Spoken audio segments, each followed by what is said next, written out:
Welcome to Commerce Tutorial with Dr. Ronnie Jane Raju. So,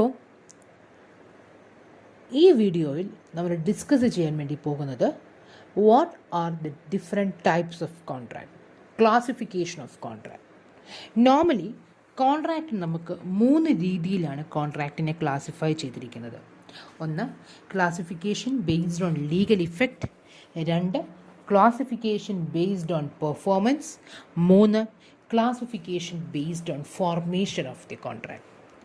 അതിൻ്റെ legal ഇമ്പാക്റ്റിൻ്റെ ബേസിസിൽ, അതിൻ്റെ പെർഫോമൻസിൻ്റെ ബേസിസിൽ, അതിൻ്റെ ഫോർമേഷൻ്റെ ബേസിസിൽ. Legal ഇമ്പാക്റ്റിൻ്റെ ബേസിസിലാണ് കോൺട്രാക്റ്റിനെ classify ചെയ്തിട്ടെങ്കിൽ 5 ആയിട്ടാണ് classify ചെയ്തിരിക്കുന്നത്. Valid contract, void contract, voidable contract, unenforceable contract, illegal contract. Valid, void, voidable, unenforceable, illegal. When we classify contract on the basis of performance, it is divided into 4: unilateral contract, bilateral contract, executed contract, and executory contract. The third classification is based on the formation, which is divided into 3: express, tacit or implied contract, express, tacit, quasi. Express or tacit or implied contract, or last one is quasi contract. These are the different classifications of contract. So നമുക്ക് detail ആയിട്ട് തന്നെ നോക്കാം എന്താണ് ഇതിൻ്റെ എന്തൊക്കെയാണ് എന്നൊക്കെ detail ആയിട്ട് തന്നെ നോക്കാം. ഒന്നാമത് നമ്മൾ will look upon the classification which is based on legal impact. The first one is valid contract. Valid contract എന്താണെന്ന് പറഞ്ഞാൽ, ഒരു എഗ്രിമെൻറ്റ് എല്ലാ എസെൻഷ്യൽ എലമെൻറ്റ് 9 എസെൻഷ്യൽ എലമെൻറ്റും ഫുൾഫിൽ ചെയ്യുന്ന ഒരു എഗ്രിമെൻ്റ് ആണെങ്കിൽ ആ എഗ്രിമെൻറ്റിൽ നിന്നുണ്ടായിരിക്കുന്ന കോൺട്രാക്ട് എന്തായിരിക്കും? വാലിഡ് കോൺട്രാക്റ്റ് ആയിരിക്കും. That means the agreement which is enforceable by law is a valid contract. An agreement becomes a valid contract only when it fulfills all the essential elements of a contract which is laid down in Section 10 of the Contract Act. Contract ആക്ടിൻ്റെ section 10 essential എലമെൻസിനെ കുറിച്ച് പറഞ്ഞിരിക്കുന്നത്. അവിടെയുള്ള എല്ലാ essential എലമെൻറ്റുകളും fulfil ചെയ്യുന്ന agreement എന്തായിട്ട് മാറുന്നു? ഒരു വാലിഡ് കോൺട്രാക്റ്റ് ആയിട്ട് മാറുന്നു. This is about valid contract. The second type of contract is a void contract. ഒരു വോയിഡ് എഗ്രിമെൻറ്റിൽ നിന്നുണ്ടാവുന്ന കോൺട്രാക്റ്റാണ് ഏതെന്ന് പറയുന്നത് void contract. And that contract is a void. നമ്മൾ നേരത്തെ പറഞ്ഞതാണ്, എസെൻഷ്യൽ എലമെൻറ്റുകൾ ഫുൾഫിൽ ചെയ്യാത്ത എഗ്രിമെൻറ്റുകളാണ് വോയിഡ് എഗ്രിമെൻറ്റുകൾ എന്ന് പറയുന്നത്. കോൺട്രാക്റ്റ് ആകണമെങ്കിൽ 9 എസെൻഷ്യൽ എലമെൻറ്റുകളുണ്ട്. ഈ 9 എസെൻഷ്യൽ എലമെൻറ്റും ഫുൾഫിൽ ചെയ്യുന്നില്ല എങ്കിൽ, ഈ 9 എസെൻഷ്യൽ എലമെൻറ്റുകളും ഫുൾഫിൽ ചെയ്യുന്നില്ല എങ്കിൽ, അല്ലെങ്കിൽ ഒരു എക്സംഷനെങ്കിലും ഫുൾഫിൽ ചെയ്യാതിരുന്നാലും എന്തായി മാറുന്നു? അത് വോയിഡായിട്ട് മാറുന്നു. അത്തരം വോയിഡ് എഗ്രിമെൻറ്റിൽ നിന്നുണ്ടാകുന്ന കോൺട്രാക്റ്റുകളാണ് വോയിഡ് കോൺട്രാക്ട്. ഇതിന് ഒരിക്കലും എൻഫോഴ്സിബിലിറ്റി ഇല്ല, നിയമസാധ്യതകളില്ലാത്ത കോൺട്രാക്റ്റുകളായിരിക്കും void contract. That means the contract which ceases to be enforceable by law becomes void at the time when it ceases to be enforceable by law. ആ കോൺട്രാക്റ്റുമായി ബന്ധപ്പെട്ട് ആ കോൺട്രാക്റ്റ് എപ്പോഴാണ് വോയിഡ് ആകുന്നതെന്ന് ചോദിച്ചാൽ, ആ കോൺട്രാക്റ്റിൽ നിൽക്കുന്ന എഗ്രിമെൻറ്റ് എപ്പോഴാണോ വോയിഡ് ആകുന്നത് ആ സമയത്ത് ആ കോൺട്രാക്റ്റും എന്തായിട്ട് മാറുന്നു? വോയിഡായിട്ട് മാറുന്നു. ചിലപ്പോൾ അത്തരം കോൺട്രാക്റ്റുകൾ തുടക്കത്തിൽ വാലിഡ് ആയിരിക്കും, പക്ഷേ എപ്പോഴാണോ ആ കോൺട്രാക്റ്റിലുള്ള എഗ്രിമെൻറ്റ് വോയിഡായിട്ട് മാറുന്നു അപ്പോൾ തൊട്ട് ആ കോൺട്രാക്റ്റും എന്തായിട്ട് മാറുന്നു? വോയിഡായിട്ട് മാറുന്നു. ചുരുക്കി പറഞ്ഞാൽ കോൺട്രാക്റ്റിന് എസെൻഷ്യൽ എലമെൻറ്റുകൾ ഫുൾഫിൽ ചെയ്യാത്ത കോൺട്രാക്റ്റുകളാണ് ഏതെന്ന് പറയുന്നത് വോയിഡ് കോൺട്രാക്ട്. വാലിഡ് എന്ന് പറഞ്ഞ എസെൻഷ്യൽ എലമെൻറ്റ് ഫുൾഫിൽ ചെയ്യുന്ന, വോയിഡ് എന്ന് പറഞ്ഞ് ഫുൾഫിൽ ചെയ്യാത്തത് വരുമ്പോൾ നമ്മൾ അത്തരം എഗ്രിമെൻറ്റുകൾ എന്തെന്ന് പറയുന്നത് ഒരിക്കലും കോൺട്രാക്റ്റ് എന്ന പേര് വിളിക്കാൻ പറ്റത്തില്ല. അത്തരം എഗ്രിമെൻറ്റുകൾ വോയിഡ് എഗ്രിമെൻറ്റുകളാണ്. അത്തരം വോയിഡ് എഗ്രിമെൻറ്റിൽ നിന്നുണ്ടാകുന്ന കോൺട്രാക്റ്റുകളാണ് വോയിഡ് കോൺട്രാക്ട്. ഒരിക്കലും നിയമസാധ്യതകൾ അതിന് ഇല്ല. മൂന്നാമത്തെ ഒരു തരം കോൺട്രാക്റ്റാണ് വോയിഡബിൾ കോൺട്രാക്റ്റ് എന്ന് പറയുന്നത്. വോയിഡബിൾ കോൺട്രാക്റ്റ് എന്ന് പറയുന്നത് അതിൻ്റെ നിയമസാധ്യതയെക്കുറിച്ചാണ്. നിയമസാധ്യതയിൽ നിന്നാണ് വ്യത്യസ്തമായിരിക്കുന്നത്. അതിൻ്റെ 2 വ്യക്തികളാണല്ലോ എപ്പോഴും കോൺട്രാക്റ്റിൽ. ഒരു വ്യക്തിയുടെ ഭാഗത്ത് നിയമസാധ്യതയുണ്ട്, രണ്ടാമത്തെ വ്യക്തിയുടെ ഭാഗത്ത് എൻഫോഴ്സിബിലിറ്റി ഇല്ല. That means an agreement which is enforceable by law at the option of one party but not at the option of other party. 2 വ്യക്തികളുള്ള ഒരു വ്യക്തിയുടെ ഭാഗത്ത് എൻഫോഴ്സിബിലിറ്റി ഉണ്ട്, അതേസമയം മറ്റൊരു വ്യക്തിയുടെ ഭാഗത്ത് എന്തില്ല? എൻഫോഴ്സിബിലിറ്റി ഇല്ല.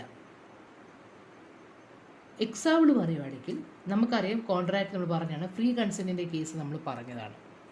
ഒരു വ്യക്തി ഭീഷണിപ്പെടുത്തിയ മറ്റൊരു വ്യക്തിയെ കൊണ്ട് ഒരു കാര്യം നേടുന്നെങ്കിൽ ഭീഷണിപ്പെടുത്തുന്ന വ്യക്തിയെ അല്ലെങ്കിൽ ബിയെ ഭീഷണിപ്പെടുത്തുകയാണെങ്കിൽ ആണ് ഭീഷണിപ്പെടുത്തുന്നതെങ്കിൽ സംബന്ധിച്ചിടത്തോളം കുഴപ്പമില്ല, അയാൾക്ക് ഫ്രീ കൺസെൻ്റ് ഉണ്ട്, അയാളുടെ ഇഷ്ടപ്രകാരമാണ് ചെയ്തത്. ബിയെ സംബന്ധിച്ചിടത്തോളം അത് ഫ്രീ കൺസെൻ്റ് അല്ല, ഭീഷണി കൊണ്ടാണ് ചെയ്തത്. അങ്ങനെയെങ്കിൽ ഭീഷണി കൊണ്ട് ചെയ്തപ്പോൾ അവിടെ ഫ്രീ കൺസെൻ്റ് ഇല്ല. ഫ്രീ കൺസെൻ്റ് ഇല്ലെന്ന് പറഞ്ഞാൽ എസെൻഷ്യൽ എലമെൻറ്റ് ഫുൾഫിൽ ചെയ്യുന്നില്ല, അപ്പോൾ അവിടെ എൻഫോഴ്സിബിലിറ്റി ഇല്ല. മനസ്സിലാകുന്നുണ്ടോ? അതേസമയം സംബന്ധിച്ചിടത്തോളം അവിടെ ഫ്രീ കൺസെൻ്റ് ഉണ്ട്, അതുകൊണ്ട് തന്നെ എല്ലാ എസെൻഷ്യൽ എലമെൻറ്റ് ഫുൾഫിൽ ചെയ്യുന്നു, അത് വാലിഡാണ്. എന്നാണ് പറയുന്നത് വോയിഡബിൾ എന്ന് പറഞ്ഞാൽ ഒരു വ്യക്തിയുടെ ഭാഗത്ത് എൻഫോഴ്സിബിലിറ്റി ഇല്ല, അതർ പാർട്ടിയുടെ ഭാഗത്ത് എന്തുണ്ട്, എൻഫോഴ്സിബിലിറ്റി ഉള്ളതാണ് ഏതെന്ന് പറയുന്നത് വോയിഡബിൾ കോൺട്രാക്റ്റ് എന്ന് പറയുന്നത്.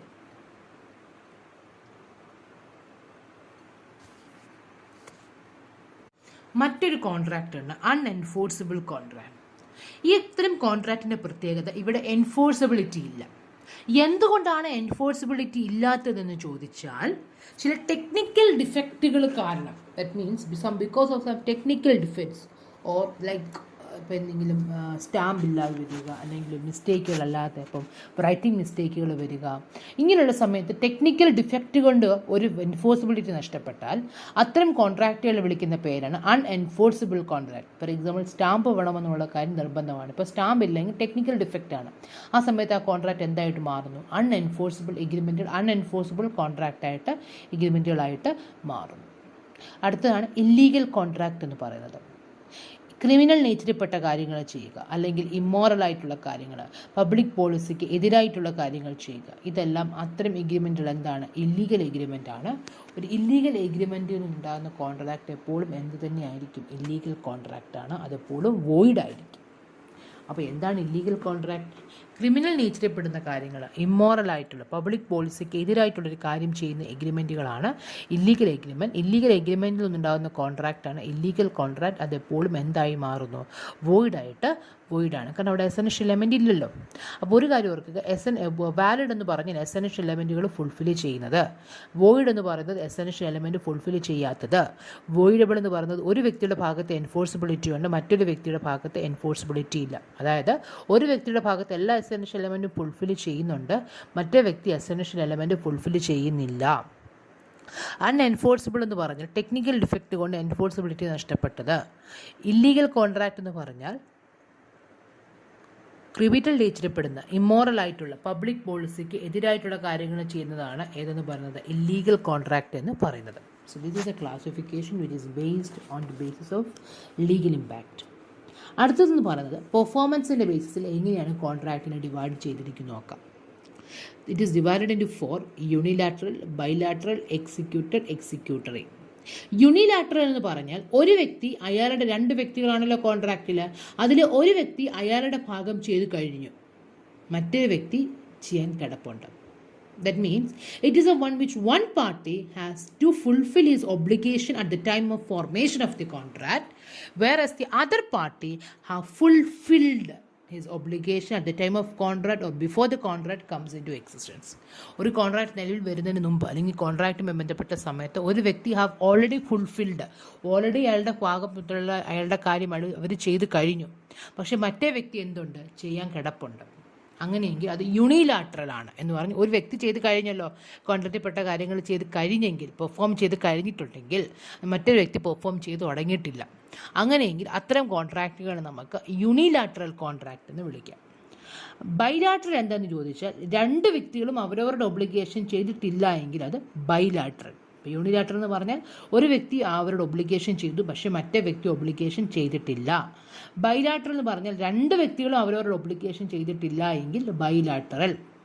എക്സിക്യൂട്ടഡ് എന്ന് പറഞ്ഞാൽ if the parties of A contract have performed the respective obligation, രണ്ട് വ്യക്തികളും അവരവരുടെ ഭാഗം ചെയ്ത് കഴിഞ്ഞു. ബൈലാറ്ററൽ എന്ന് പറഞ്ഞാൽ എന്താണ്, it is obligation on the part of both the parties R outstanding. രണ്ട് വ്യക്തികളുടെ ഭാഗത്ത് നിന്ന് ചെയ്യാനുള്ള കാര്യം ഔട്ട്സ്റ്റാൻഡിങ് ആയിട്ട് നിൽക്കുക, ചെയ്യാൻ കിടക്കുന്നതേ ഉള്ളൂ, ചെയ്തിട്ടില്ല. പക്ഷേ എക്സിക്യൂട്ടഡ് എന്ന് പറഞ്ഞാൽ ചെയ്ത് കഴിഞ്ഞു. എക്സിക്യൂട്ടറി എന്ന് പറഞ്ഞാൽ it is a one which both the parties have not yet performed the obligation either wholly or which there remains something to be done on both side. രണ്ട് വ്യക്തികളും മുഴുവനായിട്ട് ചെയ്ത് കഴിഞ്ഞിട്ടില്ല, ഇനി എന്തോ ചെയ്യാൻ ബാക്കിയുണ്ടെന്ന് വിചാരിക്കുക. അതാണ് എക്സിക്യൂട്ടറി. അപ്പോൾ യൂണിലാറ്ററൽ എന്ന് പറഞ്ഞാൽ ഒരാൾ ചെയ്ത് കഴിഞ്ഞു, മറ്റേ ആൾ ചെയ്യാൻ കിടക്കുന്നു. ബൈലാറ്ററൽ എന്ന് പറഞ്ഞാൽ രണ്ടുപേരും ചെയ്യാൻ കിടക്കുന്നു, അവരവരുടെ ഒബ്ലിഗേഷൻസ് ഉത്തരവാദിത്വം ചെയ്യാൻ കിടക്കുന്നു. എക്സിക്യൂട്ടർ എന്ന് പറഞ്ഞാൽ രണ്ടുപേരും ചെയ്ത് കംപ്ലീറ്റ് ചെയ്തു. എക്സിക്യൂട്ടർ എന്ന് പറയുന്നത് കംപ്ലീറ്റഡ് അല്ല, രണ്ടുപേരും അവരുടെ ഒബ്ലിഗേഷൻ ചെയ്തു, പക്ഷെ അത് മുഴുവനായിട്ട് ചെയ്തിട്ടില്ല, അല്ലെങ്കിൽ ഇനി എന്തോ കാര്യങ്ങൾ ചെയ്യാൻ കിടക്കുന്നു. ഇതിനെയാണ് എന്തെന്ന് പറയുന്നത്, executory. This is A type of classification which is based on performance. Unilateral 1, bilateral, executory. അടുത്ത ക്ലാസിഫിക്കേഷൻ എന്ന് പറയുന്നത് അതിൻ്റെ ഫോർമേഷൻ്റെ ബേസിസിലാണ്. ഫോർമേഷൻ്റെ ബേസിസിൽ നമുക്ക് we can divide in express, implied and quasi. ഈ എക്സ്പ്രസ് എന്ന് പറഞ്ഞാൽ കോൺട്രാക്റ്റിൻ്റെ ടേംസ് ആൻഡ് കണ്ടീഷൻ. കോൺട്രാക്ട് നമ്മളുടെ എഗ്രിമെൻ്റ് ഉണ്ട്, എഗ്രിമെൻറ്റിൽ ടേംസ് ആൻഡ് കണ്ടീഷൻസും ഉണ്ട്. ടേംസും കണ്ടീഷൻസും ഓറലായിട്ട് അല്ലെങ്കിൽ റിട്ടേൺ ആയിട്ടാണ് എഗ്രി ചെയ്തിട്ടുണ്ടെങ്കിൽ അത്തരം കോൺട്രാക്റ്റുകളെ എക്സ്പ്രസ് കോൺട്രാക്റ്റ് എന്ന് പറയാം. That means if the terms of a contract are expressly agreed upon, that means orally or in writing, at the time of formation of the contract, then the contract is said to be an express contract. കോൺട്രാക്റ്റിലല്ല എഗ്രിമെൻറ്റിൽ പറഞ്ഞിരിക്കുന്ന ടേംസും കണ്ടീഷൻസും ഇരു വ്യക്തികളും സമ്മതിച്ചിരിക്കുന്നത് ഓറലായിട്ടോ അല്ലെങ്കിൽ ഒന്നുകിൽ വാക്കാൽ അല്ലെങ്കിൽ എഴുത്തിലൂടെ റൈറ്റിങ്ങിലാണെങ്കിൽ അത്തരം കോൺട്രാക്റ്റുകളെ നമുക്ക് എക്സ്പ്രസ് കോൺട്രാക്റ്റ് എന്ന് പറയാം. ഒന്നുകിൽ വാക്കാലായിരിക്കണം അല്ലെങ്കിൽ എഴുതിയായിരിക്കണം. അതേസമയം ഇംപ്ലൈഡ് കോൺട്രാക്റ്റ് എന്ന് പറഞ്ഞാൽ അവിടെ വാക്കുമില്ല എഴുത്തുമില്ല, നമ്മുടെ പ്രവൃത്തിയാണ്. മനസ്സിലാവും. Implied contract is a one which is inferred from the act or conduct of the parties or a course of dealing between them. അവർ തമ്മിലുള്ള ഓഫറും അക്സെപ്റ്റൻസും മറ്റു കാര്യങ്ങളും ഒക്കെ നടക്കുന്നത് എങ്ങനെയാണ്? വാക്കുകൊണ്ടോ, അവർ എഗ്രിമെൻറ്റിൽ പറഞ്ഞിരിക്കുന്ന ടേംസ് ആൻഡ് കണ്ടീഷൻസ് പറഞ്ഞിരിക്കുന്ന കാര്യങ്ങൾ വാക്കുകൊണ്ടോ എഴുത്തുകൊണ്ടോ ഒന്നുമല്ല, മറിച്ച് അവരുടെ പ്രവൃത്തി കൊണ്ടാണ്. സിമ്പിളായിട്ട് പറയുകയാണെങ്കിൽ, നിങ്ങൾക്കിപ്പോൾ ഒരു ബസ് വേണമെന്ന് വിചാരിക്കുക. നിങ്ങൾക്കൊരു ബസ്സിൽ പോകണം, ബസ് കാത്ത് നിൽക്കുകയാണ്. ബസ് സ്റ്റോപ്പിൽ നിൽക്കുമ്പോൾ ബസ് വരുന്ന സമയത്ത് നിങ്ങൾ എന്ത് ചെയ്യും? നിങ്ങൾ കൈ നീട്ടി കാണിക്കും. അതിൻ്റെ അർത്ഥം എന്താണ്? നിങ്ങൾ ആ ബസ്സിൽ കയറാൻ നിങ്ങൾക്ക് താല്പര്യമുണ്ട് എന്ന് നിങ്ങൾ കാണിക്കുമല്ലേ. അത് കണ്ട് മനസ്സിലാക്കുന്ന ബസ് ഡ്രൈവർ എന്ത് ചെയ്യും? നിങ്ങളൊരു ഓഫർ കൊടുക്കും, ഞാൻ ട്രാവൽ ചെയ്തോട്ടെ. ഓഫറിനെ അയാൾ എങ്ങനെ അക്സെപ്റ്റ് ചെയ്യുന്നത്? ബസ് നിർത്തി. കാരണം അവിടുത്തെ ടേംസ് ആൻഡ് കണ്ടീഷൻ എങ്ങനെ മനസ്സിലായത്? ഒരു പ്രവൃത്തിയിലൂടെ. ഇതിനെയാണ്, അത്തരം കോൺട്രാക്റ്റുകളാണ് ഇംപ്ലൈഡ് കോൺട്രാക്റ്റ് എന്ന് പറയുന്നത്. എക്സ്പ്രസ് എന്ന് പറഞ്ഞ് ഇവരുടെ ഓറലോ റിട്ടേണോ ആണെങ്കിൽ, എഴുത്തോ വാക്കാലോ ടേംസ് ആൻഡ് കണ്ടീഷൻസ് എഗ്രി ചെയ്യുകയാണെങ്കിൽ അത് എക്സ്പ്രസ്. ഇംപ്ലൈഡ് എന്ന് പറഞ്ഞാൽ ആക്ട് ഓർ കോൺട്രാക്ട്, നമ്മുടെ പ്രവൃത്തിയിലൂടെ ഇടപാടിലൂടെയൊക്കെയാണ് മനസ്സിലാവുന്നതെങ്കിൽ അത് ഇംപ്ലൈഡ് കോൺട്രാക്ട്. അടുത്ത എന്ന് പറയുന്നത് ക്വാസി കോൺട്രാക്റ്റ് എന്ന് പറയും. ചില പ്രത്യേക സാഹചര്യങ്ങളിൽ തന്നെ ഒരു രണ്ട് വ്യക്തികൾ തമ്മിൽ അങ്ങ് കോൺട്രാക്റ്റ് ക്രിയേറ്റ് ചെയ്യും. ഇവർ കോൺട്രാക്റ്റ് ചെയ്യണമെന്ന് ആഗ്രഹിക്കുന്ന ആളുകളല്ല. അവർ തമ്മിലുള്ളത് ശരിക്കും അത് യഥാർത്ഥത്തിൽ അതൊരു കോൺട്രാക്റ്റ് അല്ല. രണ്ട് വ്യക്തികൾ തമ്മിലാണ്. അവർ ശരിക്കും യഥാർത്ഥത്തിൽ ഒരു കോൺട്രാക്റ്റിൽ ഏർപ്പെടുന്നതല്ല, പക്ഷേ അവരെങ്ങനെയോ കോൺട്രാക്റ്റിൽ ഏർപ്പെട്ട് പോകുന്നത്. എക്സാമ്പിൾ പറയുകയാണെങ്കിൽ, ഇപ്പം എൻ്റെ വീട്ടിലേക്ക് വന്നൊരു പാഴ്സൽ, ഒരു ഓൺലൈൻ ഞാൻ മേടിച്ചൊരു സാധനം തൊട്ടപ്പുറത്തെ വീട്ടിലാണ് വരുന്നത്, അല്ലെങ്കിൽ തൊട്ടപ്പുറത്തെ വീട്ടിൽ വന്ന സാധനം ആക്സിഡൻ്റലി എൻ്റെ വീട്ടിലാണ് വന്നെന്ന് വിചാരിക്കുക. ഇത് മനസ്സിലാവാത്ത ഞാൻ അത് എടുത്ത് പൊട്ടിച്ചപ്പോൾ ഇതിങ്ങനെ സാധനമാണ്, ഞാൻ അത് പൊട്ടിച്ചുപയോഗിച്ചു. കുറച്ച് കഴിഞ്ഞപ്പം എനിക്ക് മനസ്സിലായി, അല്ലെങ്കിൽ 2 ദിവസം കഴിഞ്ഞപ്പോൾ എനിക്ക് മനസ്സിലായി ഇതെൻ്റെ അല്ല, മറ്റേയാൾ പേയ്മെൻറ്റ് കൊടുത്ത സാധനമാണ് ഞാൻ ഉപയോഗിച്ചെന്ന് മനസ്സിലായി. അപ്പോൾ നമ്മൾ എന്താണ് ചെയ്യേണ്ടത്? ഒന്നുകിൽ ആ മറ്റേ വ്യക്തിക്ക് നഷ്ടപരിഹാരം കൊടുക്കുക, അല്ലേ? അപ്പോൾ ഇവർ തമ്മിൽ നഷ്ടപരിഹാരം കൊടുക്കണമെങ്കിൽ ഇവർ തമ്മിലപ്പോൾ എന്തുപോയി? ഒരു കോൺട്രാക്റ്റ് ഉണ്ട്, ഒരു എഗ്രിമെൻ്റ് ഉണ്ട്. അത് പർപ്പസ്ഫുള്ളി വന്ന എഗ്രിമെൻ്റ് ആണോ? അല്ല, അറിയാതെ വന്ന എഗ്രിമെൻ്റ് അല്ലേ? അതാണ് പറയുന്നത്. അത്തരം ഒബ്ലിഗേഷൻസ് പറയുന്ന പേരാണ് ക്വാസി കോൺട്രാക്ട്. ദാറ്റ് മീൻസ് ചില പ്രത്യേക സാഹചര്യങ്ങൾ നിയമം തന്നെ അങ്ങോട്ടും ഇങ്ങോട്ടും ചില റൈറ്റ്സ് ഒബ്ലിഗേഷൻസും ക്രിയേറ്റ് ചെയ്യും. അത്തരം ഒബ്ലിഗേഷൻ പറയുന്ന പേരാണ് ക്വാസി കോൺട്രാക്ട്. ക്വാസി കോൺട്രാക്ട് എന്ന് പറഞ്ഞാൽ ഒരിക്കലും അതൊരു ഒരു കോൺട്രാക്റ്റ് അല്ല, പക്ഷേ അതെന്താണ്? ഒരു കോൺട്രാക്റ്റ് പോയിരിക്കുന്ന ഒരു സാധനമാണ്. This is about quasi contract. അടുത്തതായിട്ട് നമ്മൾ പറയാൻ വേണ്ടി പോകുന്നത്, നമ്മളിപ്പോൾ ഓൾറെഡി പറഞ്ഞത് what are different types of contract. Contract is classified on the basis of performance, on the basis of formation and on the basis of legal impact. നമുക്കിനിയും പല കോൺട്രാക്റ്റുകൾ തമ്മിലുള്ള അങ്ങോട്ടും ഇങ്ങോട്ടുള്ള ഡിഫറൻസ് നോക്കാം. ആദ്യമായിട്ട് ഇല്ലീഗൽ കോൺട്രാക്റ്റും വോയിഡ് കോൺട്രാക്റ്റും തമ്മിലുള്ള ഡിഫറൻസ്. എന്താ ഇല്ലീഗൽ കോൺട്രാക്റ്റ്? നമുക്കറിയാം, ഇമ്മോറലായിട്ടുള്ള പബ്ലിക് പോളിസിക്ക് എതിരായിട്ടുള്ള കാര്യങ്ങൾ ചെയ്യുന്ന കോൺട്രാക്റ്റാണ് ഇല്ലീഗൽ കോൺട്രാക്ട്. അത് എപ്പോഴും ഓർക്കുക. A contract is prohibited by law or which is against the public policy is illegal. This a void എന്താണ്? The contract which is not enforceable അല്ലാത്ത കോൺട്രാക്റ്റുകളാണ് ഇതെന്ന് പറയുന്നത് വോയിഡ് കോൺട്രാക്ട്. എല്ലാ ഇല്ലീഗൽ കോൺട്രാക്റ്റുകളും വോയിഡ് ആണ്. കാരണം ഇല്ലീഗൽ കോൺട്രാക്ട് നമുക്ക് ചെയ്യാൻ പാടില്ല, ഡെഫിനിഷൻ എലമെൻറ്റ് ഫുൾഫിൽ ചെയ്യുന്നില്ല, so it is a void. പക്ഷേ എല്ലാ വോയിഡ് കോൺട്രാക്റ്റുകളും ഒരിക്കലും എന്താകത്തില്ല, ഇല്ലീഗൽ ആകത്തില്ല. ഇല്ലീഗൽ എന്ന് പറഞ്ഞാൽ പബ്ലിക് പോളിസിക്ക് എതിരായിട്ടുള്ള, ഇമ്മോറൽ ആയിട്ടുള്ള, അൺലോഫുൾ ആയിട്ടുള്ള കാര്യങ്ങൾ ചെയ്യുന്നതാണ്. അതുകൊണ്ട് തന്നെ എല്ലാ വോയിഡ് കോൺട്രാക്റ്റുകളും ഒരിക്കലും എന്തായി മാറത്തില്ല, ഇല്ലീഗലായിട്ട് മാറത്തില്ല. ഇല്ലീഗലുമായി ബന്ധപ്പെട്ട് നിൽക്കുന്ന എല്ലാ കൊളാട്രൽ കോൺട്രാക്റ്റുകളുണ്ടെങ്കിൽ, കൊളാട്രൽ അതിൻ്റെ കൂടെ സപ്പോർട്ടിംഗ് ആയിട്ടുള്ള കോൺട്രാക്റ്റുകളുണ്ടെങ്കിൽ അതും വോയിഡായിരിക്കുമേ. ഒരു ഇല്ലീഗൽ കോൺട്രാക്റ്റിൻ്റെ ഒപ്പം നിൽക്കുന്ന സപ്പോർട്ടിംഗ് കോൺട്രാക്റ്റുകളുണ്ടെങ്കിൽ അതും വോയിഡായിരിക്കും. അതേസമയം വോയിഡ് കോൺട്രാക്റ്റുകൾ എന്തെല്ലാം, അതേസമയം എല്ലാ വോയിഡ് കോൺട്രാക്റ്റിൻ്റെ കൊളാട്രലായിട്ട് നിൽക്കുന്ന കോൺട്രാക്റ്റുകൾ എന്തെല്ലാം ഇതാവത്തില്ല. വോയിഡ് കോൺട്രാക്റ്റിന് കൊളാട്രലായിട്ട് നിൽക്കുന്ന കോൺട്രാക്റ്റുകൾ ഒരിക്കലും ഇല്ലീഗലായിട്ട് മാറത്തില്ല. This is about difference between illegal contract and void contract.